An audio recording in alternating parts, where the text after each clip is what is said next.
if you'd have gone back several decades and asked Charedim, what excuse do you have for exempting yourself from Army Service learning Torah? They'll say, what do you mean? Learning Torah is the most important thing in the world. There's nothing more important than doing that. And therefore, the rest of the world can go jump in a lake. I don't care if the Zionists are in charge here or if the Arabs are in charge here. Or I don't care if we're under British occupation. Who cares? I want to sit in my yeshiva and learn, and whoever the political power is, the politics be damned, essentially. Whereas now, a much more common claim made by Charedim is we are contributing to the state. We are the front lines of the state. It's because of us that Israel is succeeding, which in a funny way, it's them arguing that they are doing their bit for the state of Israel. They are soldiers, they are crack frontline troops. תורה מגנה ומצה, אתם צריכים את הצבא. אם לא יהיה חטאים פה לא יהיה מלחמות. התורה שלנו עכשיו מגנה על אחרים. זאת אומרת, אם כל החיילים מעזה יוצאים עכשיו, הולכים לישיבה ללמוד, חמאס מחוסנים אוטומטית. חד משמעי, אין, זה עובדה. אנחנו כבר במשך שנים בסדיר, מגנים כל דקה על חייל נוסף שלא ימות. אף פעם לא נתגייס ונעדיף ללכת לכלא. It is the case that people cease being religious in Tzahal. But why is this the case? Because being in Tzahal for many people is the first time they don't have anyone breathing down their neck for religious reasons. Nobody cares what you do on Shabbat. Nobody cares what you do late at night. And that is the point that breaks a lot of people whose religious convictions isn't strong enough to withstand the temptation of lack of oversight. The Charedim say, if our boys go to Tzahal, they'll all immediately become Chiloni. This is such a sad indictment of the Charedi educational system. This is Listening to Understand, where sensitive Jewish truth seekers gather in a safe place for candid conversations on challenging topics. When we listen to truly understand and not in order to respond, we can replace judgment with curiosity and open our hearts to every Jew, regardless of their personal choices. As Socrates said, the unexamined life is not worth living. I'm Atana. Let's get started. One of the reasons we started Listening to Understand was to have a safe place for difficult conversations, to bridge the gap, to unite us a little bit more, to give more tolerance for other perspectives, other beliefs, to remind us that we're one nation and we matter together and we're important together and we need to be united and we need to act as one. But so often our point of views, our religious perspectives, our ideology gets in the way. And we forget that there's really another Jew and we really need to accept them for their beliefs. Now, what do we do when it's something very difficult, that it's hard to coexist when our beliefs are so different? One of the things that we saw after October 7th, that Jews were uniting from all over the world in order to support each other, to be united, to pray, to defeat Hamas, and to keep Israel safe, and to help those that had to leave their communities, help those that lost loved ones. It was one mission. Am Israel Chai. We're going to conquer. Biyachad nenatzach. Together we will win. And there's a little bit of going back to the pains that were before October 7th.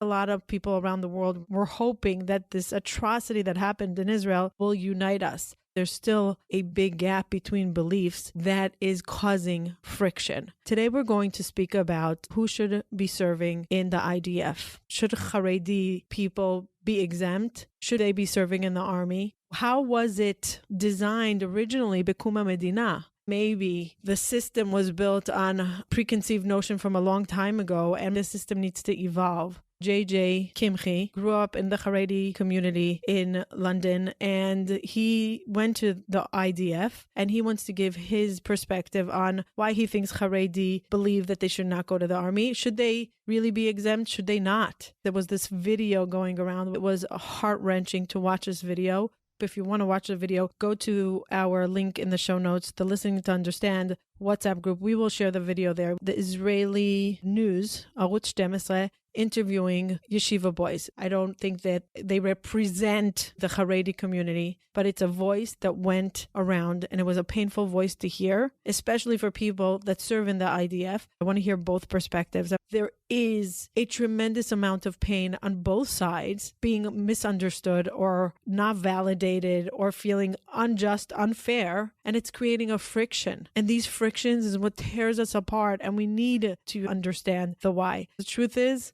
we need to be together. Ki rak biyachad, with achdut nenatzach, we have a better chance to win because of the achdut. We need to really take that seriously and not use it only as a slogan. And hopefully we can bridge the gap and bring some compassion and understanding to both sides. please give us a rating and review. Either you're on Spotify or iTunes. Share this episode. Share. Let's ignite more conversations. Love to hear your feedback. Enjoy this episode. J.J. Kimche is a PhD candidate at Harvard University, where he specializes in European and Jewish intellectual history of the modern era. He received his undergraduate education at Tzahal College, Jerusalem, where he double majored in Western philosophy and Jewish thought. Prior to that, he studied at Yeshivat Har Etzion and completed his military service in the 101st Division of the IDF's Paratroopers Brigade. He has given courses on Western and Jewish ideas at Harvard, Brandeis, MIT, Gratz College, and other institutions. His writings and articles have been published in the Wall Street Journal, First Things, City Journal, and other publications. He is the editor of his first academic book, Letters on Kabbalah, which is soon due to be published. He's the host of, and may be found conversing with other scholars on, the podcast of Jewish Ideas.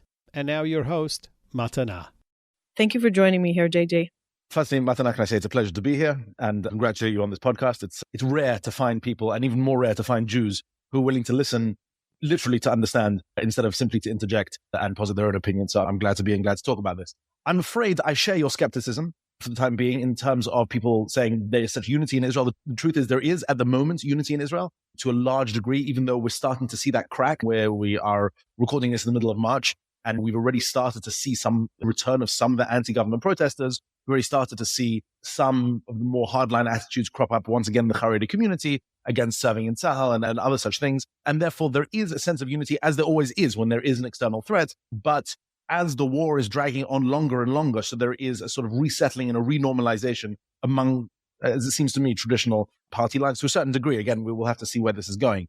So you asked me a little bit about the history of Charedim and Zionism and where they stand today and the historical context. Obviously, this is a very lengthy and quite complex issue. I will give you just a few sort of, I would say, major historical markers and explain a little bit of the background for those who don't know so much why Charedim refuse, what is the nature of their refusal, and how many, in fact, do serve or don't serve. And I think the best way to go about this is to go travel back in time a little bit to the 19th century, which is where I spend most of my time. I'm a student of intellectual history, specifically in the 19th century. So that's where I spent quite a bit of my time. And the 19th century was, of course, the age of great nationalisms, not just among the Jewish people, but around the world in Central Europe. There were many small national groups which were subsumed in much larger empires. And these national groups started to agitate, started to politically campaign for their own independence. And after World War I, many of them did, in fact, gain independence with the crumbling of large parts of the Russian Empire and the Austro-Hungarian Empire and the German Reich and other such things. Within this context, there was a rise in what might be called Jewish nationalism, better known as Zionism. Now, the difference a little bit between Zionism and many other nationalisms is that Zionism could and did make a very strong claim to be authentically Jewish in the most ancient sense possible, right? In other words, that Zionists, both religious and irreligious, and we'll get there in a moment, could point to ancient Jewish history and say, listen, we were once an independent people in an independent land. True, we had a different sense of who the Jews were and what the Jews were supposed to do.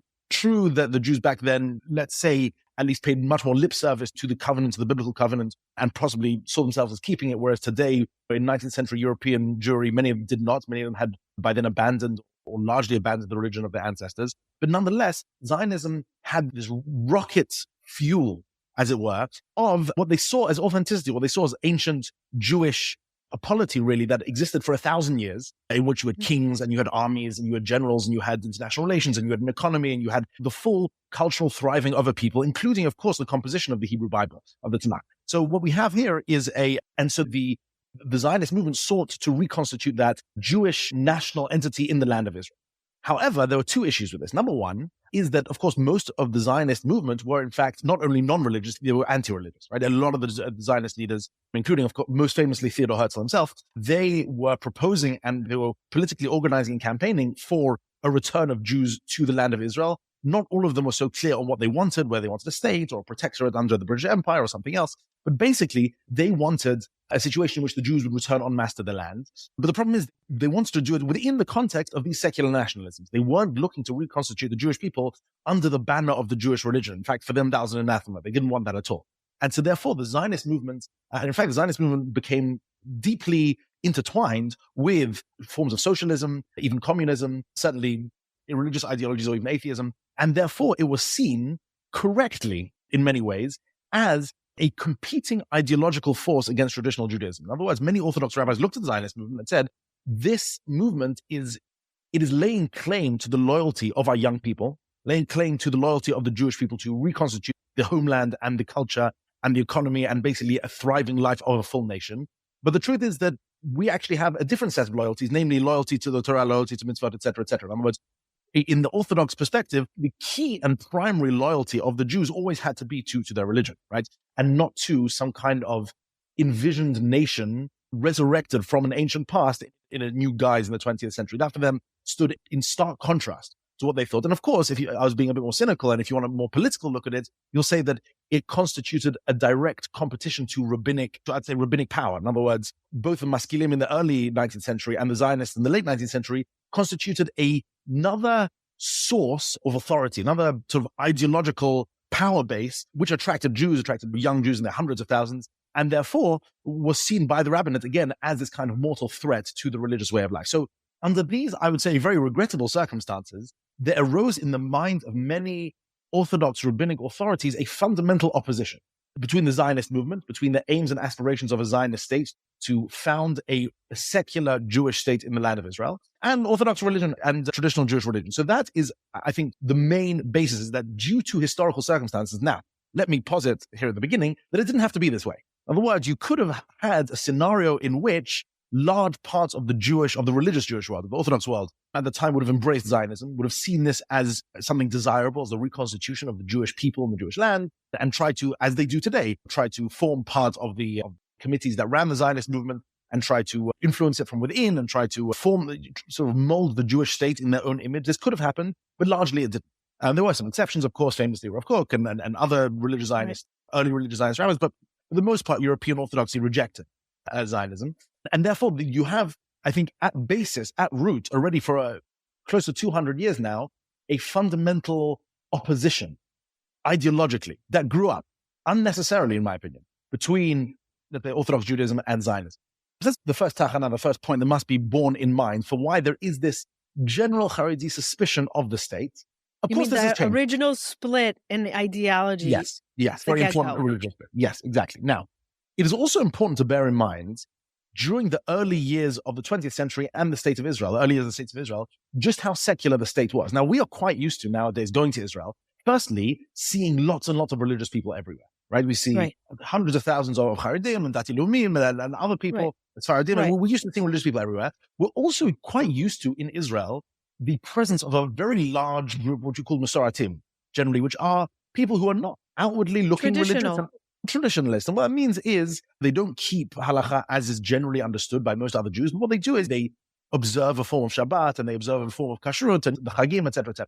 This was very much not the case in the early and mid-20th century Israel. It was a very secular Jewish place. And the Charedi element, which there always was, because those living in Yerushalayim and other places from way before. Yerushalayim, exactly, what they call the Yishuv HaYashan, were avowedly Orthodox. And they understood themselves to be conceived of themselves as an embattled minority, right? They are surrounded by a sea of people who don't share their values in the slightest, don't see any worth whatsoever really in any kind of religiosity. Many of them, in fact, many elements of the kibbutz system openly and vehemently anti-religious.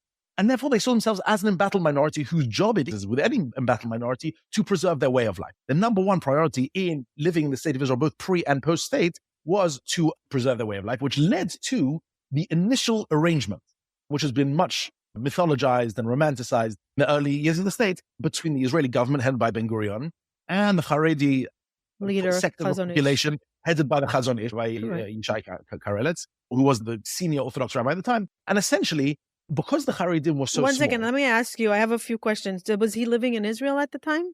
Who? The Chazon Ish? In Israel? Yeah. So let me just ask you about the Yerushalmim and the people, the very Orthodox people that were living there. They were living there for many years before Ben-Gurion said, "Let's for generations prior to the advent of the Aliyot, of Ali So in a way, I'm going to give a little bit of a radical example, but like the Indians saying, like, we were here first in America.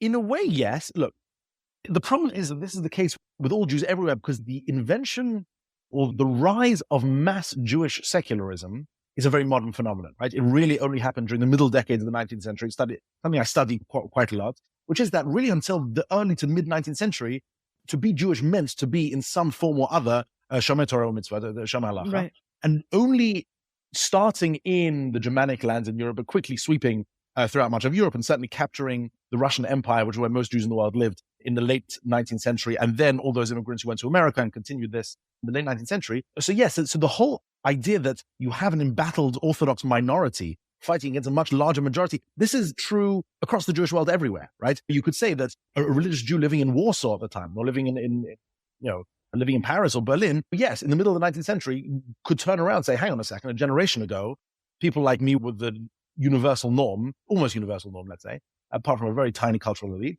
and suddenly I'm an embattled minority. This is the fundamental position of Rav Shimshon Raphael Hirsch, right? In Frankfurt with his shul and elsewhere. But essentially, the German rabbinate looked around and suddenly they were very distinctly the minority. It's a very difficult, discombobulating feeling. Having said that, look, there always has been, it's one of the great myths of the anti-Zionist accusers against the Jewish people against the state of Israel. The Jews vacated the land between the year 70 CE when the Second Temple was destroyed and the early Zionist movement in the late 19th century. The Jews suddenly vacated the land. This is not true at all. Firstly, there was a constant Jewish presence always.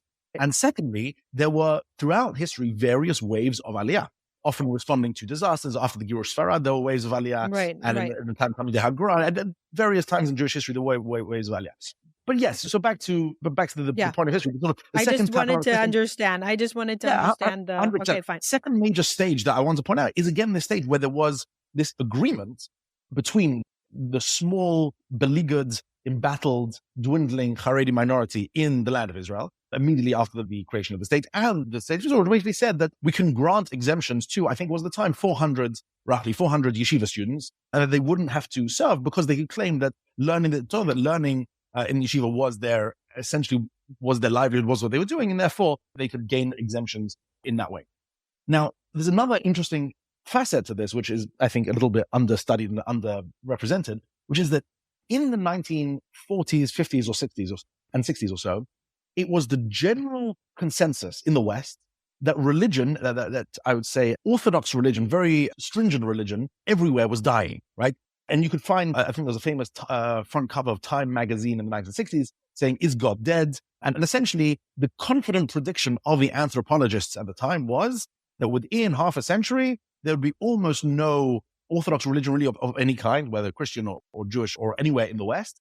All would succumb to this kind of generalized melting pot. You'd have a few little outposts of fundamentalists, but essentially fundamentalist religion is going to dwindle and disappear. And this seemed to be the opinion also of many of the Israeli leadership in the early years of the state. In other words, okay, yes, we have a religious minority, but they're never going to cause us a big problem. They will either disappear or they'll remain a small little outpost. We can live with one Mea Sha'arim, one B'nai B'rak. Why did they think that? But why? Was it a post-Holocaust? Like they thought it was like a post-Holocaust reaction? No, it's nothing to do with the Holocaust. The Holocaust obviously plays a big part in all of this, but I'm talking about a general phenomenon throughout the West. There was this absolute, similar to the idea of the end of history that cropped up in the 1990s, this was a kind of end of religious history that, okay, we've reached a point where the vast majority of people in the West are either irreligious entirely or belong to some kind of relatively secularized form of religion, a kind of Anglican church, let's say, where, okay, you're a secular private citizen, but go to church on a Sunday kind of religion.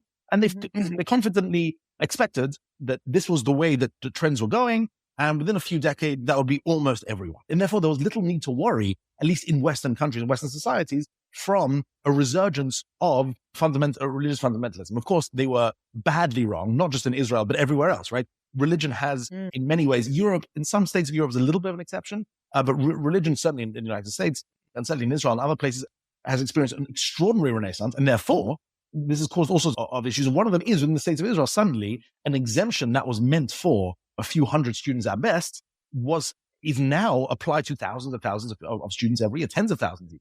And the problem is a problem from the perspective of the state, is that the more the Charedi community continues to grow, and the more that they continue to refuse to serve in the army. So that is a progressively greater and greater proportion of the population. I don't know the precise statistics, but I think a few years ago, it was the case that 1/3 of all Jewish kids in Kita Aleph and in first grade in Israel were from the Charedi community.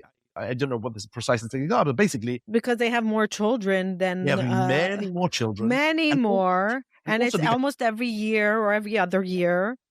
Correct. And also the attrition rate is not nearly as much as was originally thought. In other words, the original idea was, okay, Charedim will continue to have children, but hey, a vast portion of them will do the sensible thing and abandon their religious fundamentalism. And the truth is that hasn't happened. Now that is happening in greater numbers today. Again, there's an argument exactly among statistics. It's very hard to do very precise statistics in the Charedi community because they don't really answer polls that much, don't really answer questionnaires. Are they leaving Charedi or they're leaving religion? Leaving religion mostly. I'm saying the statistic I heard recently is 1 in 10 Charedi young men do leave the Charedi community or do become irreligious. I'm dubious of that statistic. I don't know the extent to which is true. And that it's a bit more than 1 in 5 in the religious Zionist community, which suffers worse from attrition rates like that.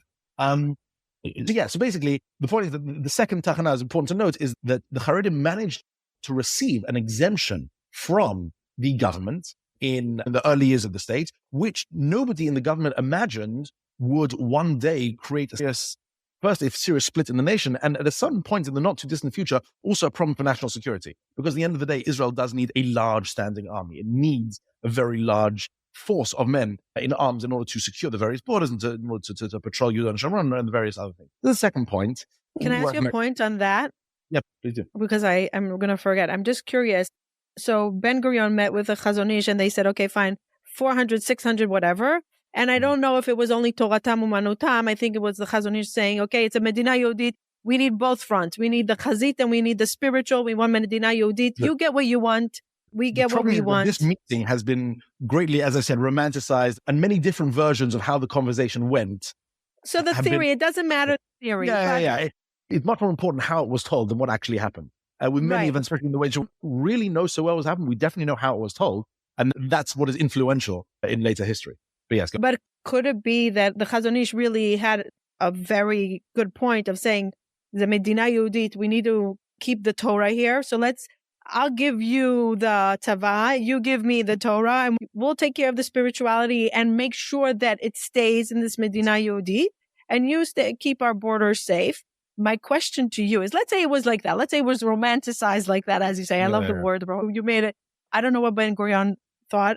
Probably people that studied him probably know much more than me, but it's irrelevant. My question is, let's say they came to an agreement. Even if they were complete disagreement, they came to an agreement. My question is, why 20 years into it, when they saw that it was multiplying and it was much more than 600 or whatever was accounted, let's say 4 times more, whatever, and every year just multiplying, why didn't they put a cap and say, listen, fine, Charedim, you want Toratam Umanutam, you want to keep the tradition in Israel, it's important, the Medina Yehudit, let's cap it, let's take the tops. Just like in back in Slobodka, like that, who sat and learned? Only the great ones, right? Okay. The answer to this lies a little bit in the history of Israeli politics and also the rise of the Charedim as a political force in Israel. Until 1977, the left, Labour, the Mapai party, the sort of socialist left Zionist parties, had a firm lock on the levers of power in the state of Israel. They constituted the government, they constituted the very powerful unions, they constituted all the heads of industry and the heads of the army, and basically they ran the country. This was gradually weakening in the 70s until 1977, the election of Menachem Begin, the Mahapach, the revolution, and famously Begin and his right-wing parties sweep into power and upend this cozy arrangement. And since 1977, what you have is like you have in most functioning and normal democracies, is an exchange of power every however many number of years, right? So every 2 years you'd have a left-wing government, a right-wing government, to go back and forth and back and forth. Okay. What that meant was a parliamentary democracy with proportional representation like the State of Israel. What that means is that small parties can actually make a big difference, because if you're trying to build a coalition of 61 seats, as you need in the Knesset, Knesset's 120 seats, you need 61 seats, i.e. a majority of the Knesset, in order to form a functioning government. So what that means is that small political parties can be very powerful. They can be the kingmakers. They can be the ones who decide. Now, the breaking forces. Exactly. What happens in the 1980s, the Charedim, actually the first to really make, I would say, an industry or make a concerted attempt at this was actually the Sfardim, under the leadership of Rav Ovadia Yosef and the Shas party, exactly, was to realize, one second, we have actually growing numbers in our party. And while we won't constitute the major seats of government, and still don't, the Charedim have never achieved a large enough number that they can actually constitute the government themselves, although maybe that day is not so far off. However, what they did manage to start achieving was large enough groups in the Knesset that they could sway the outcome of an election. In other words, if I'm just making up statistics here, but let's say 40% of the vote went to the left and 40% of the vote went to the right and 20% goes to the Charedim, let's say in the middle, so then they decide who's in power. And of course, they want to join the government, but they exact a high price. And this is something that has led to an enormous amount of resentment in Israel against the Charedim. Because the Charedim vote en masse, they organize very effectively politically. They organize very en masse and in a very unified and very disciplined and uniform way. And what they do is they get their own people elected to power, and then they go to those who want to form the government. They go to whoever wants to form a government and say, listen, we will join the government and we will allow you to enact your agenda, which you think is very important about national security, the economy and whatever. And the price that you have to pay is to continue giving us these exemptions and to give us money for our schools and to give us a laundry list of other things. And basically, because each successive Israeli government has had more on its mind, has had greater priorities than the Charedim and the Gius. They said, we need you. We'll give you what you want. Just come join us. Take what you want. So it was a price to pay. So they're like, we're willing to pay this price in order to gain the... And the Charedim have been extremely good at doing it. Good for them. And I say, kol hakavod. You're... on the one hand, there's two ways of looking at this. On the one hand, we say, kol hakavod, listen, you're acting as a group. You're acting, you are, and you're many other, you have voices, and there are many other minorities in various countries that do the same, right? In other words, if you look in America, you have sometimes the Black community or the Hispanic community or other communities also voting en masse as a bloc to appoint certain politicians to enact a friendly agenda to them. Now, here's the problem, is that in a state like Israel, there is something, and this is the other side, there's something inherently selfish in doing this. It is an act of, I don't want to use the word that's coming to mind, but it's selling yourself. Use it. It's fine. Okay. It's fine. It has been accused as an act of political prostitution. Okay.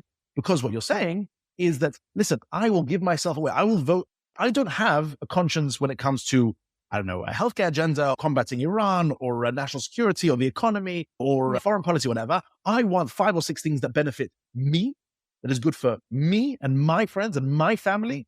And everything else. These are my core values. Everything else I don't care. So give me my core values. Yes, exactly. But the problem is that if every voter voted like that, the whole system would fall apart. In other words, most voters care about things. They have an ideology. They have a laundry list. This is how I think the country should run. Charedim, again, and this is changing a little bit, but historically, Charedim said, I don't care so much how the country is run. I want the things that I like. And the things that I like are a very small corner and that might not benefit everyone else. It might not be good for the country that Charedim don't serve in Tzahal. It might not be good for the country that you spend billions on funding college. It might not be good for the country to subsidize housing only for Charedim or subsidize educational opportunities only for Charedim. But because I have the power, I'm going to force the government to do this. And of course, you can imagine this creates tremendous resentment in other sectors of the Israeli population who are saying, one second, why are you only acting in your own favor? Why aren't you taking the broader country into consideration? Why are you only acting for yourselves? You're acting as though you are Jews living in America and voting on behalf of Jews, but you're not. You're part of a Jewish state. And you ought to be voting and ought to be acting in the interest of the entire state, and you are not. And this is the great accusation, and I think with a lot of justification, that is leveled to the Charedim and the Charedi parties, that your interests are myopic, they are parochial, you're acting exclusively in your own interests to the detriment of all the other voters. And I think this has fostered a tremendous amount of anti-Charedi sentiments within the country. So if you would speak to a Charedi, would they say, no, we're not being... What would a Charedi respond to what you just said now? Like, I'm sure you speak to Charedi all the time, right? Oh, yeah. Didn't you grow up a little bit in the Charedi? Yeah, look, I definitely grew up in a Charedi family in London. Now, of course, being Charedim in London, it's different to being Charedim in Israel. And there are subtle and not so subtle differences, political differences, etc. And we were, I would say, more acculturated and broadly educated than most Charedi people, most Charedi families in my family. Having said that, no, undoubtedly many cousins and friends in Israel who are Charedi themselves, and I live at least partially within that community still. And so there are a few different answers to it. One answer is, too bad, so sad. Okay. Do they say that? Do they really say that? Look, they'll say, this is my political priority. And my political priority is my core values, my political... Exactly. I'm not getting involved in the political side. The spiritual side I'm getting involved with. Yes, exactly. And they also might turn around and say, listen, politics is a dirty game anyway. Everyone's in it for themselves. Everyone's in it to try and get what they want for themselves.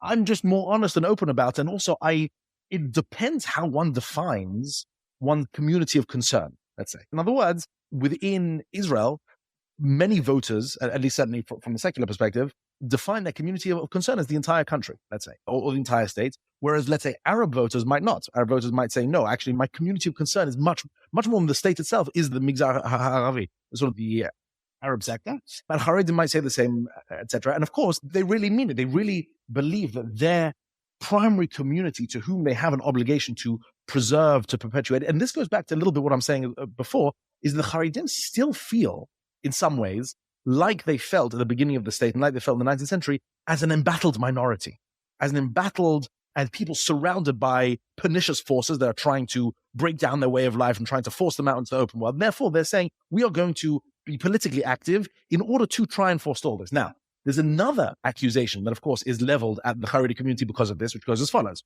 which is that the Charedim, the principal justification for not joining Tzahal is they say that our Torah learning keeps everyone safe. Okay, our Torah learning is that thing that allows allows the rest of the country to basically to function. And therefore, all we need to do is learn and pray, and that helps everyone else. That will solve everything, is our learning and our prayer.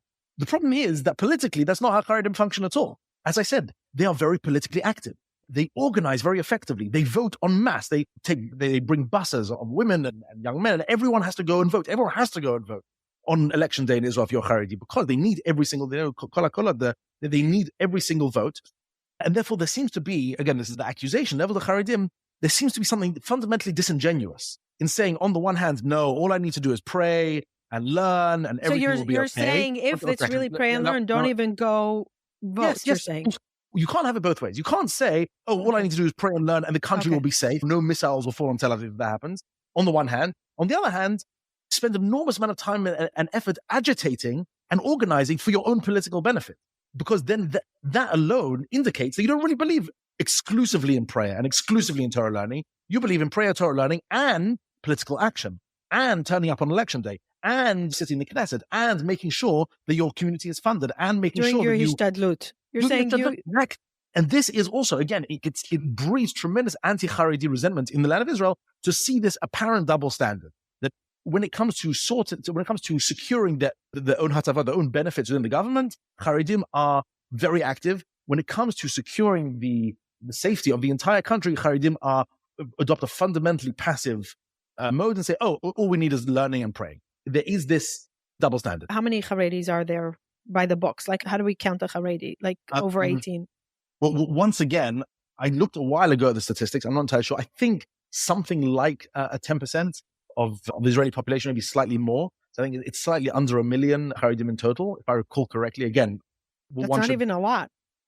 Fact checking. Well, that's the population right now. But here's a nice statistic that I heard a couple of years ago, which is that the average, the largest Charedi city is actually now. See, this is the problem. I should have done my homework all before. But okay. One of the very large Charedi cities, I think perhaps Modi'in Elite or one of the others, the average age of the entire city is 8 years old. Oh, wow. Okay? That's how many children you have, right? The Charedim are multiplying, are doubling in size almost every 15 years. It's almost an enormous amount. I think the amount of exemptions given out each year in the tens of thousands, I think 40,000, something like that. Now it is getting to the point where it's actually a national security issue for Charedim not to be midgayers, not to join the army, because again, there's a very large tens of thousands of potential soldiers not soldiering. Arutz 12, one of the top TV stations that interviewed some Charedim. Now, I don't know if it's minority, if it's a half of the minority. I don't know if it's a crumb of the percentages of the Charedi world. I don't know, but I'm going to put a clip of the video, and also it's going to be in the show notes. I just want to note it here that we're going to put what you mentioned a few moments ago of the idea that some Charedi, and I don't know how many, believe that by them sitting and learning, that's a protection of the country. And if they protect, and if they're in the spiritual tzava, the army for spirituality, and if everybody would leave doing averot and sit and learn Torah, there won't be Hamas, and we won't need to fight the nations. I'm going to put that video here. I want to ask you, no, I know it's ridiculous. It's ridiculous. I know that it's Chazon Acharit Hayamim. I know that we're not living in those days that it could be like that. How many people do you think in the Charedi world really believe that? So I would say that is the official Charedi party line. And I would say a majority. I'd say Yeah, a lot. No, I would say a large portion of people. Okay, one second. Let me back up and say a couple of things about that. Firstly, what you saw in that video is an extreme form of this claim, because the extreme form of this claim was that these tragedies of October 7th, or tragedies, the outrages of October 7th, only happened to people because they were partying there at a music festival. And I want to put that theologically to one side for a moment. It was an extreme version of that, but I think the softer version, that by learning Torah, you are doing at least as much for the country, if not more, than those who are serving in Tzahal, that I think is a very widespread view, and that's definitely said by most Charedim. How much believe it in their true hearts, I don't know. There are a few good reasons to disbelieve it, but before going to why I think it's nonsense, it's very curious, because in a way, it's quite a pro-Zionistic way of thinking. What do I mean by this? I mean that if you'd have gone back several decades and asked Charedim, what excuse do you have for exempting yourself from Army Service Military? They'll say, what do you mean? Learning Torah is the most important thing in the world. There's nothing more important than doing that. And therefore, the rest of the world can go jump in a lake. I don't care if the Zionists are in charge here, or if the Arabs are in charge here. Or I don't care if we're under British occupation. Who cares? I want to sit in my yeshiva and learn, and whoever the political power is, the politics be damned, essentially. Whereas now, a much more common claim made by Charedim is, we are contributing to the state. We are the front lines of the state. It's because of us that Israel is succeeding, which in a funny way, it's them arguing that they are doing their bit for the state of Israel. They are soldiers, they are crack frontline troops in the state of Israel. That's a completely different argument. So in a way, it's a funny claim, but to me, that claim shows that many Charedim, much more so than their predecessors, much more so than previous generations, today, in many ways do identify with the state of Israel. And in fact, you can see this definitely in Chutz La'aretz. I see what you're saying. You see what I'm saying? In Chutz La'aretz, definitely, you see an uptick in Charedim supporting the state of Israel, saying nice things about Tzahal, davening, learning, donating, going on mission trips to Israel. This is something much more common within the Charedi community, certainly in the United States and in England. But I would say even within Israel themselves, there is an understanding that, look, Israel is the state that we have. There is all the other alternatives would be disastrous, would be absolutely catastrophic for the Jewish people. And therefore, there has been a softening of the very old in-principled objection to the existence of the state of Israel. Now, of course, there are some on the extreme, those who belong to the Peleg Yerushalmi, those who belong to the Satmar Chassidut, certainly those in the Notori Carter group, many of whom object to the state as such. Wait, the Peleg is a... Oh, sorry, you're right. I probably shouldn't have lumped it into... The Peleg is a very strong form of anti-serving... all attempts at... They'll take from the Medina. They'll take all the privileges the Medina... No, they'll take it. No, see that... Yeah, so like that anti-Medina like Satmar. Okay, let me rephrase this. The narrative is... the narrative was for many decades in the Charedi community, there is something essentially pasul in the state of Israel. There's something essentially illegitimate of it, which is that it's Jewish without being religious, right? In the Charedi mindset, that is enough to damn, for many, the legitimacy of the state of Israel. How can you have an entity that claims to be Jewish and is run not according to halakha, right? This is something for many decades in classic Charedi thought, something that is sufficient enough to say that the state of Israel is evil. That is definitely still held, as I said, by rank and file Satmar Chasidim. There's definitely something still held within the Notori Carta and among some of the sort of the brisker elements of the yeshiva world, let's say, for lack of a better word. That is a strong core of the very anti-serving in Tzahal elements of the Charedi society. For example, the Peleg Yerushalmi, for whom, again, the whole state of Israel has this rotten core at it. In other words, it's not something worth defending. The argument that I said before, the Charedim are saying, oh, we're learning Torah in order to make the soldiers of Tzahal be more successful, in order to protect the state of Israel. That's a fundamentally pro-Israel way of looking at it. It's saying, no, 1 second, we're part of the state of Israel, we're pushing our weight, we want Israel to succeed. You're doing your job, we're doing your job. Yeah, exactly. We want there to be victory in Gaza, we want there to be safety in Yerushalayim. That's fundamentally pro-Israel. Again, with caveats and with a kind of, it's not full of which is why I think it has spread and has become as popular as it has within certain Charedi world. Now, the problem is that there are, of course, many issues with this point of view. As I said, it's not how Charedim work. Charedim don't actually, pragmatically, behave as though they believe the Torah and Tefillah will sort everything out. Actually, for the large part, one might say to their credit, maybe, They are very politically active, very effective organizers, very efficient in getting what they want from the levers of power, which, again, that's the right of every subgroup within a democracy. It's also the problem with the whole, we're going to learn and that will make everything fine is historically false, in the sense that there are many sad examples throughout Jewish history where there was plenty of religious people and plenty of learning Torah going on, and that didn't stop massacres and slaughter. There are plenty of religious people in the late 11th century in the Rhineland, and the Crusaders still came and in. Even now, in this war. And butchered and burned and drowned. But look, and even in the war Yeah, exactly. now. And also in the Holocaust as well, and in 17th century Poland. I actually don't believe it's the majority. I can't fathom that it's the majority. Maybe it's the narrative that some people feed. I cannot believe that it's majority of the Charedi that they actually think that.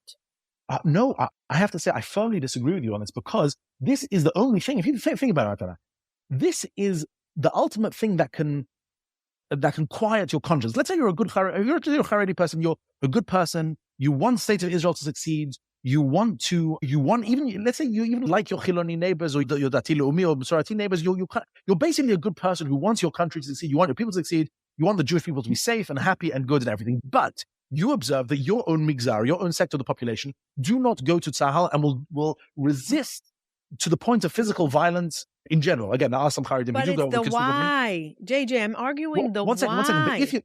But if you're an individual in that population, and you know that your population that you identify with don't serve in Tzahal, so you want to cast around for a reason that explains why you do what you do, because you don't want to leave the Charedi world. You're happy being Charedi. You're a married woman with children, or you're a guy, you learn the color. You're happy where you are. So you don't want to leave the Charedi community, but you also don't want to be, a terrible person and turn around and say, I don't really care. Yeah, whatever. The soldiers can win or lose in Gaza. I don't care how many of them get killed. You don't want to say, that's a terrible thing to say. So what do you say? You say, you parrot the official party line, which is, I'm doing the thing. In fact, I'm helping more than anyone else. That God is watching over the soldiers. Conscious. Yes. That's why I think it's a popular narrative. It allows them to believe that doing the right thing allows them I grew up hearing differently, and I don't know. Again, I come from the Charedi world. I grew up Charedi. My siblings are Charedi. I heard a different narrative. The video that was going around, I literally never heard that in my life. I had to send it to my siblings, and I said, Abba and Ima, do you believe in this? And they're like, Mamash, it's painful to watch. It was painful, and they're about Lama Charedi. But they did say, it's nothing to do with who's doing more. We believe that going to the army is, again, we're going to break the Olam HaYehudi Adati, and we're going to lose our core values, and the army is not giving us the ability to stick with our core values, so we're not going to go, because our being T and to continue the Am HaYehudi with that is important. So there are two further factors. We've explored until now basically one factor, which is the vestigial hostility the Charedim have had towards the state of Israel, which I argue, and many have argued, that is slowly dissipating. And there are many ways to see that in many ways. But there are two other further arguments. The second argument is the Chilun point of view, the secularization. The idea is that if we send our boys now, and certainly our girls, but let's say just our boys for the time being, to army units, they will cease being religious, and they will, and basically having our children resemble our parents is the most important thing. In fact, I once heard someone define a Charedi as that. A Charedi is someone who I want my children to look exactly like my parents. Charedim is a mixture, as with all these things, of ideology, but also sociology. It's a sector of the population that has its positives and negatives, and people who sign up to it both positive and negative. And the truth is, there are many Charedim who have criticisms of the Charedi system and nonetheless remain. This is true with many, in many. With everybody in life, you choose your hard. You choose your hard, and you're like, you'll deal. Let me address the Chilun point, because the funny thing is, I was a religious soldier serving in Tzahal 10 years ago. I was August 13. Yes, and then therefore I served back then. And the following occurs to me: look, it is the case that people cease being religious in Tzahal. But why is this the case? Why? It is the case because being in Tzahal for many people is the first time they don't have anyone breathing down their neck for religious reasons. Okay? What I mean by that is many of these boys grew up, let's say, Charedi, Dati Leumi, Masorati, whatever, and they always had someone, a parent, a Rav, a Mashgiach, a Ram, and a Yeshiva, someone who's like on top of them, making sure they conform to the religious standards of whatever institution. Keeping in check. Keeping in check. When you go to Tzahal, you suddenly discover something extraordinary, which is that nobody cares. Nobody cares what you do. What is important is that you learn how to shoot a gun, that you learn how to run, that you learn how to do the things that you need to do in order to be an effective soldier? Or if you're not in combat units, then are you a good, whatever other role you have to play? Are you good at that? That's the only thing that Tzahal care about. And suddenly you're in an environment where you're far away from your parents, far away from your teachers, you're far away from anyone who's going to breathe down your neck. Nobody cares what you do on Shabbat. Nobody cares what you do late at night. Do whatever you want. And that is the point that breaks a lot of people whose religious education isn't strong enough or religious convictions isn't strong enough to withstand the temptation of lack of oversight. Okay. And this to me is so interesting. The Charedim say, if our boys go to Tzahal, they'll all immediately become Chiloni. And I think this is such a sad indictment of the Charedi educational system, that you think if you left your boys alone in an environment without a Rav, and without a parent or anything, they will just immediately say, okay, that's it. I'm smoking cigarettes on Shabbat. The Tzahal doesnn't say that? The Tzahal doesn't feel that? And there's not the same ratio? No, so here's the funny thing. The Tzahal are aware of this problem, but it's a threat they're willing to take because they prioritize sending their children to Tzahal. So they're saying we're going to lose someone, we're going to lose some of our boys to that, but it doesn't mean that we can't send them to the army. It's just as important. Yeah, exactly. And the truth is, it's the same with sending your child, let's say, out to a job or sending them out to anything else. Like, in the life of a young person, you can effectively hem them in. You can box them in. You can, again, with schools and with teachers and with rabbanim and this and that. At a certain point, they flee the nest. At a certain point, they get out. Now, within the Charedi community, they mitigate this by having them marry someone within the community and live near their parents and be under strict control until they have their own kids and basically are part of the furniture, part of the fabric. That's very much part of the Charedi way of living. And the army is a place where, because there's no oversight, they can do what they want. And it's just, to me, it's an incredibly sad thing that Charedi leaders are basically admitting that their education has not equipped their children for maintaining a religious lifestyle within a neutral environment, not even a hostile environment, because Tzahal allows for Shmirat Shabbat. It allows for being a religious Jew. It provides kosher food. It provides time off in the morning to pray. Like, I went into Tzahal religious and came out of Tzahal religious, and so did most of my friends. And like, this is exactly it's not impossible, difficult. It's not impossible. I think they'll say probably not enough, and maybe you were lucky, and maybe Nachal Charedi or whatever. Or maybe it's not majority and there's a lot of Smolanim that hate on the religious. Maybe, I don't know. I can hear them say it's not very nice that JJ had I'm playing devil's advocate. I wasn't in the Tzahal and I didn't send my children to Tzahal. And I'm kudos to everybody that did. I'm playing devil's advocate of people that are going to be listening. And they'll say, okay, maybe JJ had a good experience as a dati and he was strong enough. But I think they're going to say it has nothing to do with our education. It has to do אל תעמיד את בן אדם בניסיון שהם לא יכולים לעמוד בו, and Tzahal is a nisayon that no man can come out religious in theory. That's statistically and factually false. In other words, it's not true that everyone will come, or not.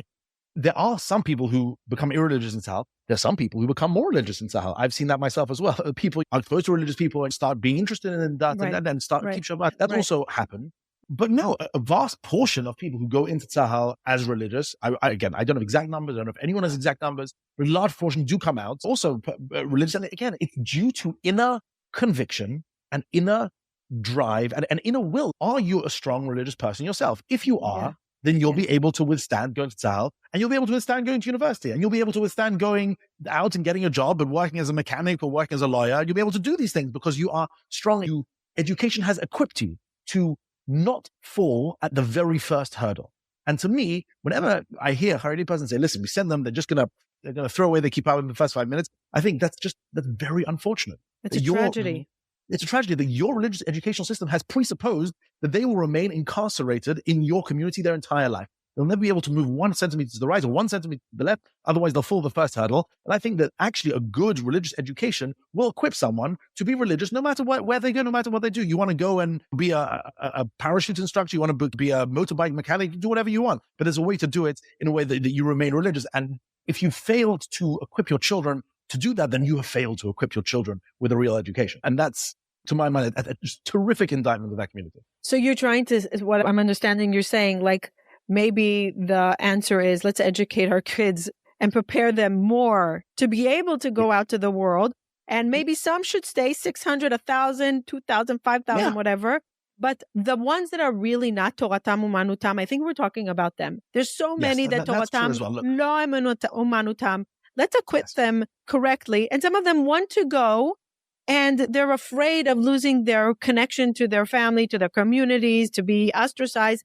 And they're trapped. They're like, if I leave and I go to the army, it's making a statement. And what's going to be with my future? So you said two very important points there, which I want to confirm and reaffirm. One is that the choice of individual Charedi men not to join the army is often informed by that, often shaped entirely by that. In other words, like the rest of us, they are very susceptible to social pressure, and they're very susceptible to important educational influences or parents or grandparents or this or that. And therefore, they don't want to go because of those reasons. And again, I don't think that's admirable at all, but I understand it. It's how a lot of people reach life decisions based on social pressure or family pressure or peer pressure, one kind or another. And the second important thing that you said is the numbers game. I think this is very important because the Charedi community is growing exponentially all the time. When it comes to the army and when it comes to the economy, we can clearly make the case that 99% can support 1%, right? You could make the case that 95% can support 5% or that 90% can support 10%. It's not clear that 70% can support 30%. And it's not clear that 60% can support 40% or that 50% can, and it's definitely impossible that 50% can support 50%. In other words, the more the Charedim grow, the more serious the problem is numerically, and therefore the more urgent it is for a decision to be reached, because the larger they are, the more problematic it is that tens of thousands of young men are abdicating their responsibilities when it comes to the army and abdicating their responsibilities when it comes to participating in the economy as well and just joining the kollel. So you have this, the numbers game and the proliferation and of Charedi growing. Community, You're saying the Charedi is, but it can lead to serious outcomes. If there's a Charedi that often they say they don't even need us, they have enough, they don't need us. What would you say? I would say two things. Number one is that it doesn't seem to be true. This isn't coming from the top army chiefs or military experts. A thing that Charedim tell themselves, they don't need us, firstly. But secondly, much more to the case, that's a very bad way to base an individual decision. In other words, what gives you personally, at the end of the day, it's an individual decision. Every citizen, every young man needs to make a decision whether to join the defense forces or not. At the end of the day, it's a personal decision. And what gives you the right to say, there's enough people, so I myself personally am going to opt out of this, right? It doesn't stand up to your basic ethical duty to contribute to something that's necessary for everyone. And this comes to a point that I want to make, that I've been very hesitant whether or not to make it. I say make it. It's the most controversial thing I will say, and the most, and I'm sure that your listeners, some of them who listen to this are going to be furious at me for saying this, and it's worth putting out there. And I'd like to frame it a little bit in what I'm going to say, and then allow me to, then you can come in against it, which is the following, which is that there's a third element to this, which is, and it's a word that I don't use, that I want to use in a very specific way, that I don't mean it in the way that is often meant, which is the word cowardice. Okay, the word cowardice. And let me frame it a little bit by taking a step back and thinking about it historically, which is that for the vast majority of human history, being an adult male meant taking up arms at some point in your life, right? If you're a human being living as part of some tribe or some civilization somewhere or whatever it is, if you are an able-bodied adult male, it is very likely that someone or something or someone would threaten your tribe or your nation or your city or whatever it is. And you as an able-bodied person would have to pick up arms and physically put your life on the line and defend yourself against it. The same in the medieval period, if you're a peasant somewhere and your king decided to invade somewhere or whatever it is, or your country got invaded, it is very likely that you would have to put your life on the line on behalf of the collective. That was definitionally what it meant to be an adult male for a huge proportion of human history. What has happened in the, I would say, post-World War II era, already in the 19th century, but certainly in the 20th century, is that firstly, all-out wars between large nations became much more rare, especially in the West. War became outlawed, right? There's a huge step forward for humanity, is that war became illegal without good justification after World War I. And therefore, you stopped having massive wars, and what you had was several countries with professional armies, which meant that only a very small proportion of adult males actually would put themselves in that position, would have to live the life of a soldier, because the life of a soldier is very difficult and not desirable at all. Not very good pay, not very good conditions, very dangerous, very arduous, very traumatic. But nowadays, thankfully, in most countries in the West, the United States and the United Kingdom, whatever it is, a vast majority of people don't have to live that life. You can have a small portion of people who do live that life because you do need a standing army of some sort, but actually the vast majority of people don't. And it's gotten to the point that people alive today, males alive today, or certainly my generation, the millennial generation, if you'd go to most millennial males throughout the West and say, hey, what do you think of becoming a professional soldier? They'll look at you as if you're mad. What? Right.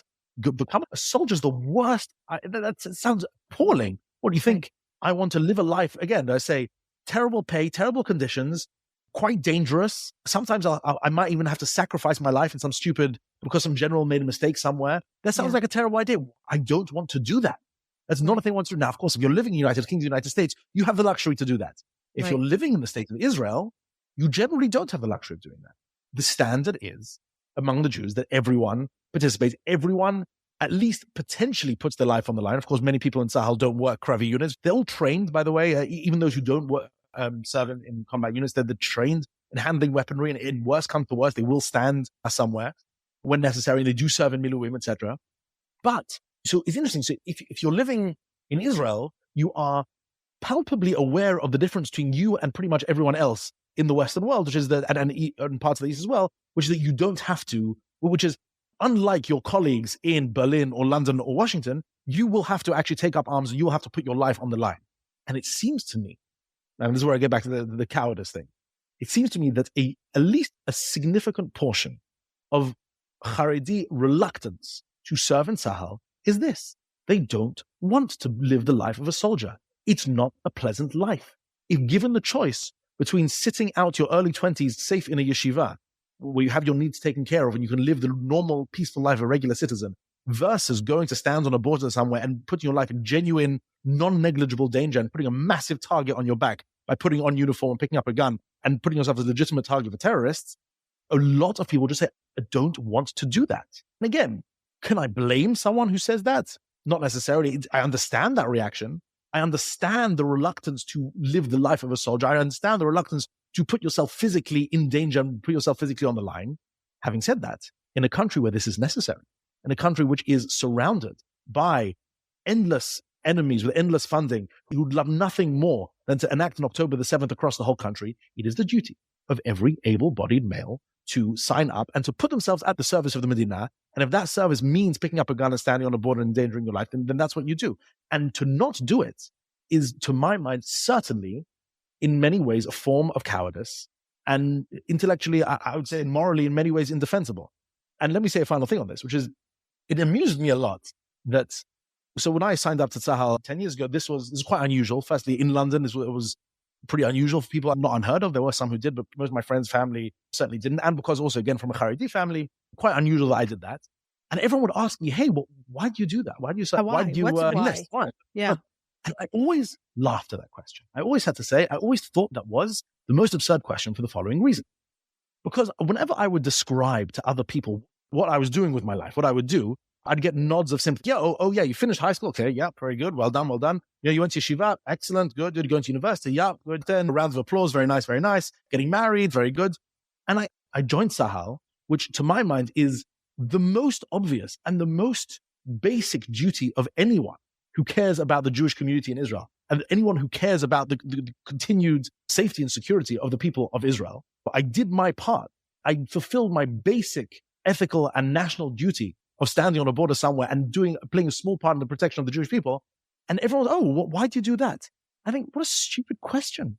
What, you're applauding me for finishing high school, you're applauding me for learning, you're applauding me for getting married, but this thing which is the most obvious and the most necessary and perhaps the most meaningful thing that a person can do in their life, the thing that will contribute most to the basic safety and security of the entire Jewish people, and you're asking why I'm doing that?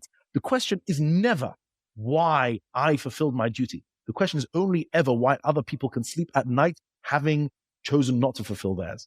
That was my take. Wow. It still is. Wow. And I think the why that they were asking you was, why would you put your life on the line if you're not Israeli? And you can say, I live in London, I don't have to. And gius, because I live in London, I can give that ticket. I don't even live in Israel. So they're saying, why put your life on the line if you don't have to? That's one thing I want to say. And I think that question betrays fundamental lack of understanding what it means to be part of the Jewish people. If you're asking that question in full seriousness, then you've missed the whole point. You've missed everything. I honestly think that a lot of people would ask that. But when you were speaking, the entire time I was thinking about Simon Sinek. And Simon Sinek would say, you could do hard things, but it's what fuels you behind it. What's your why? When it comes to Tzionim, when it comes to people that believe Lamud be'ad artzeinu, They believe in Medinat Israel. For them, though, that's their why. There's no question. You need to go to the army because sometimes you're going to lose a limb and you're going to lose a person and you're going to lose a loved one and you're going to lose you're going to have trauma for life because my why is greater than my fear. And you explained to me through this episode that the why of the Charedi isn't the Medinat Israel. There's not such a why for Medinat Israel. So why should I put my life on the line? But let me correct you. This is the very important point I want to correct you. I think what you said is incorrect. It's not Medinat Israel, it's Am Yisrael. It's the people of Israel. Right? No, I'm saying their outlook is for Medinat Israel. You're saying don't stop looking at it as Medinat Israel. The Am Israel, the narrative needs to change. 100%. I would say you could very strongly make a case for signing up for joining the army, even if you're not a Zionist. Even if you're not a Zionist, even if you don't like the state of Israel, even if the state of Israel was a bad idea, was a mistake, we should have remained elsewhere and we should have waited for Mashiach, waited in Poland and Russia and United States and whatever, and just that even if you believe that, the mere fact that you have 7 million Jews who are under mortal threat from their enemies, who would love nothing more than to wipe every single one of them off the map, and the defense of the world's largest Jewish community requires people. It requires people with motivation, with talent, with skills, who will sign up and say, send me to do what you need me to do. And I will do that for a short amount of time. Doesn't have to be a very long time. I didn't do the full, I did the Hesder thing. I did 1.5 years serving in Tzahal. Doesn't have to be a very large portion of your life. Doesn't have to be the major thing you do in your life. I wasn't even a very good soldier. I wasn't even a very successful soldier, but I was a soldier. And yeah, the mere fact that the Jewish people require defending from mortal enemies and that you ought to be contributing to that to me is so basic that I don't need to justify it. Other people need to bend over backwards justifying why they decided not to do it. And listen, as I said before, maybe there are good reasons. There are many good close friends of mine who I think are excellent people in the United States and in England who didn't join up, and they'll say family pressure, they'll say career, they'll say they had a girlfriend, they'll use all sorts of reasons, some legitimate, some not. And again, I don't particularly want to judge individuals. That's not my thing. But for me, the obligation was so clear and so overwhelming that it's just for someone to turn around and say, I can excuse myself from this, I'm doing something else, is wild. It's astonishing that people feel the license to do that. I want to wrap up here a little bit. And I first want to say thank you very much for giving me an education and a little bit of an insight and a lot to think about. Now, I want to say I live in America. I'm a proud Jew. I could say that I don't know what I would feel like if my kids would decide to go to the army. I'm definitely not going to cheer them on, go to the army. I'm going to say that out loud. But it's not for religious reasons. It's from fearful as a mother. If they would go to the army, I would be the proudest mother. Will I probably not sleep at night? Probably. Will I have probably trauma for life? Probably. Will they probably have a lot of things in life? Probably. Will I be very proud? Yes. But it won't. Will I be scared and will I pray probably more than ever in my life? Probably. Will I tap into my emunah more than ever? Probably. But I want to say that I think what a lot of times people are having a hard time with is that they're doing it in the name of religion. And sometimes the biggest pain is when you say it's in the name of God and agunot in the name of God or in the name of religion. Don't abuse religion. Don't bring God into this. Say, I don't want to go. Say, I don't believe in it. They're not accommodating me. And say it's not fitting to my core value. But to bring God into this, is this really what God wants? I don't know. But as I said, this is a post hoc justification for something that they've already arrived at, probably due to peer pressure, probably due maybe to some form of cowardice, maybe to some form of unwillingness to be part of this, or maybe even a vestigial antipathy towards the state of Israel. There are many other sort of pieces to this puzzle. And I think the decision not to sign up is made way in advance. And then when they're pressed, when you said, okay, why haven't you put on uniform? Why haven't you put your own life in danger? The Charedi responds to say, oh, we are doing our part. We are, learning things. So that is a justification which quiets their own conscience much more, which is why I think so many believe it, because they have to believe it. If they didn't believe it, they wouldn't sleep. It would be painful to exist. But also a lot of them say we do zakah, we do atala, we do chesed, we do organizations, we do, And they are a member of society, but I think your point It's is very admirable. admirable, but we can't compare, like going into Gaza and putting your life on the line and never knowing if you're going to come out. Yeah, every Jew walking around can think that. Now, let me make a point from the other side, which is, I think it is the duty of the Medinat Yisrael, the state of Israel, and of Tzahal to do what they can to accommodate Charedim who do want to. That's what I wanted to wrap up on. I want you, JJ, as somebody that went to Tzava as a Dati, what needs to be done on the side of the, like, you want the Charedim to come, you want to make it for us that we'll tolerate it. What do you think needs to be done on the other side to say, okay, let's accommodate them a little bit or a lot of bit? Honestly, I'm very hesitant to give very practical recommendations for the simple reason that I right now don't live in the land of Israel. I'm a little bit out of the loop of what is going on the ground right now in Tzahal in terms of Giyus Charedis. I don't want to say something which is either being done or cannot be done for other reasons. But I would reiterate that, on the one hand, it is the duty of the vast portion of able-bodied men in the state of Israel, including Charedim, to put themselves at the service of Am Yisrael 100%. Having said that, Tzahal should certainly make it their business. They tried to do a Nachal Charedi. It was a bit of a failed experiment for a variety of reasons, but that was certainly a step in the right direction to constitute units, maybe units similar to Magen David Adom and to Zaka and Tzahal and other such things, maybe units of the computer technicians or those who serve in intelligence and other such things, which are very Charedi friendly. Let's say men only and women only or whatever it is, just to make it such that you can accept or receive large numbers of Charedi people who will feel reasonably comfortable in the environment. Now, of course, I don't think Tzahal have to go 100%. They don't have to make the bases look like a yeshiva or look like a seminary. It is an army after all, at the end of the day. But Tzahal can and certainly should make larger and more sincere steps in trying to accommodate the Charedi community. And that 100% a given. And I will fully accept the point. Exactly how this ought to be done, I'll have to think on that. I think everyone should think on that. But I'm not sure I want to give very concrete recommendations. Okay, maybe they'll hire you as an advisor if they really want to take it further. But I think this conversation is not for the broad. I think we're talking everybody do a cheshbon nefesh. Really, we're not here to cancel anybody and to say outright, everybody do a cheshbon nefesh and ask yourself, why am I doing this? What are my truths? What are my truths that I believe in? What are my truths that I was programmed to believe in? Do I believe in it? And where am I coming and how am I showing up? And really, lasot seder in our stories and in our convictions and our statements. Yes, and I would say this, I would also say that you are the author of your own life trajectory, in the sense that there are always excuses or always reasons, let's say, even be more charitable, always reasons to go with the flow and to do what you've always thought about growing up and just take the path of least resistance. There's always a strong temptation towards the path of least resistance. But at the end of the day, you have one life and you'll have to justify to yourself the way that you've chosen to live long after your parents are gone, long after your teachers are gone, long after everyone else has disappeared from your life. At the end of the day, you are the only one who can choose how to live your life and also who has to justify to themselves the choices that you made. And this is one of those things. There are several such choices in life where it is difficult for me to understand how people truly quiet their conscience on this. It's difficult, and take stock of your life and live it the way that you think is the correct and admirable way to live, even if there is disapproval from those who are nominally responsible for raising you and educating you. You recently went to a rally against going to the army, right? You were with Madim. There's a picture of you. There's a 10-year-old picture. Very briefly, there's a 10-year-old picture. Oh, it's 10-year-old? I thought it was... Yeah. This is what I was serving. This is when I was in Madim. I was serving Tzahal. Which is that, yes, there was a anti-Giyus and anti-serving in Tzahal rally.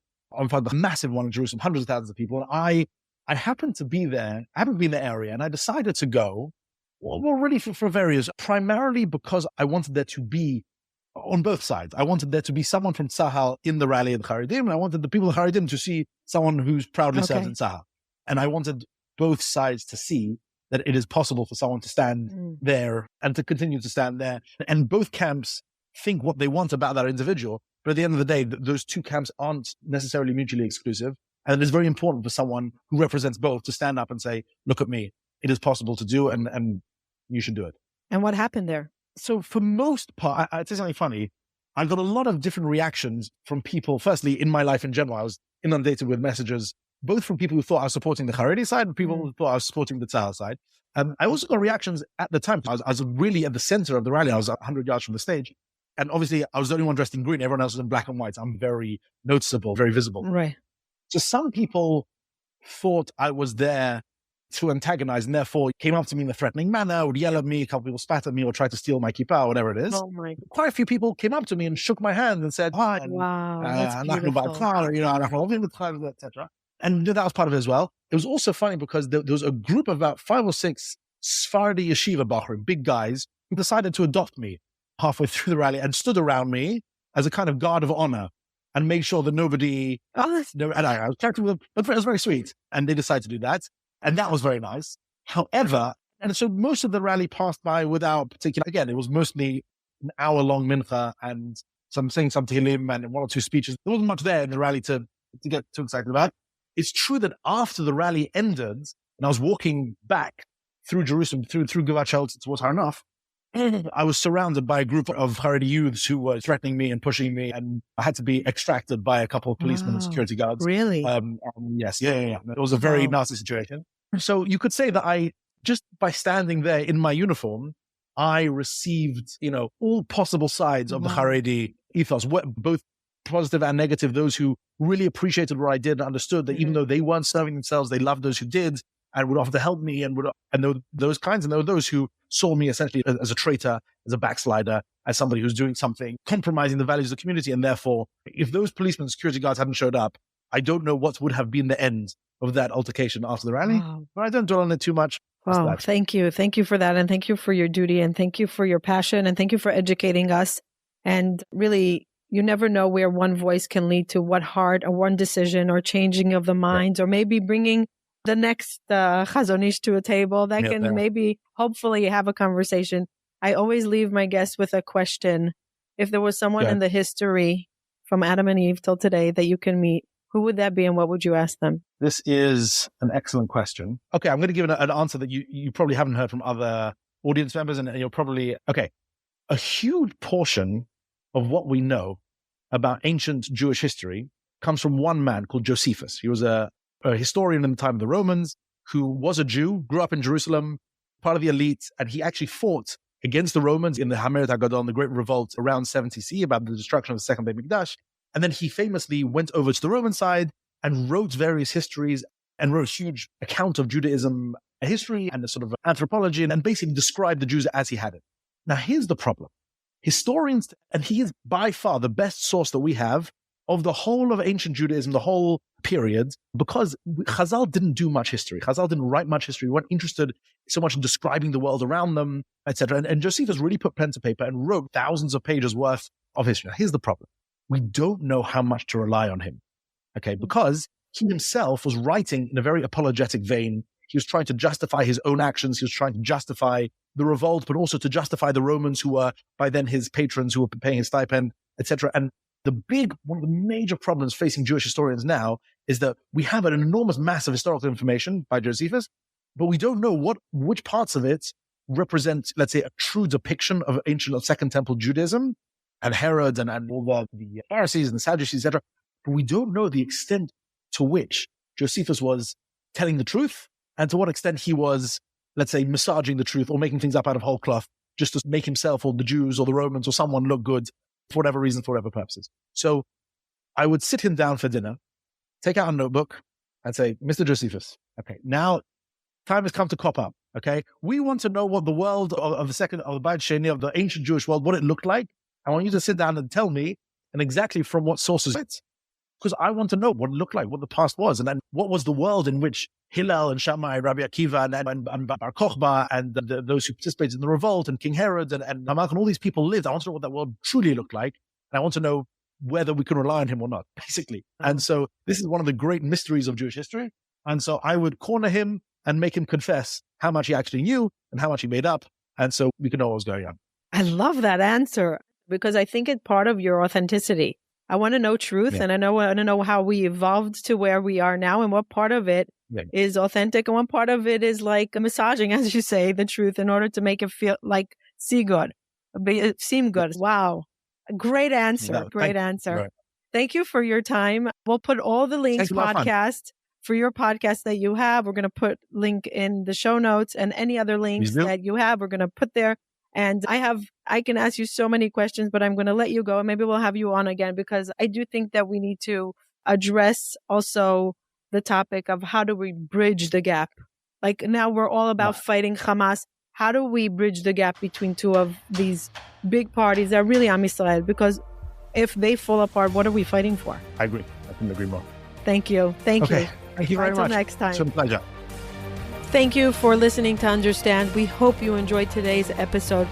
Please hit that follow button on your favorite podcast app. This way you don't miss an episode and you help us grow. You are part of our growth. We appreciate your support and we hope you choose to listen to us on our next episode. We'd love to hear from our audience. If there's anything you would like us to research, to talk about, please contact us on our website, listeningtounderstand.com. And if there's any insight that you got from this and you want to share with others and you are happy for us to read it out loud on our show, send us your insights, send us your thoughts. We want to listen to understand. Bye till next time.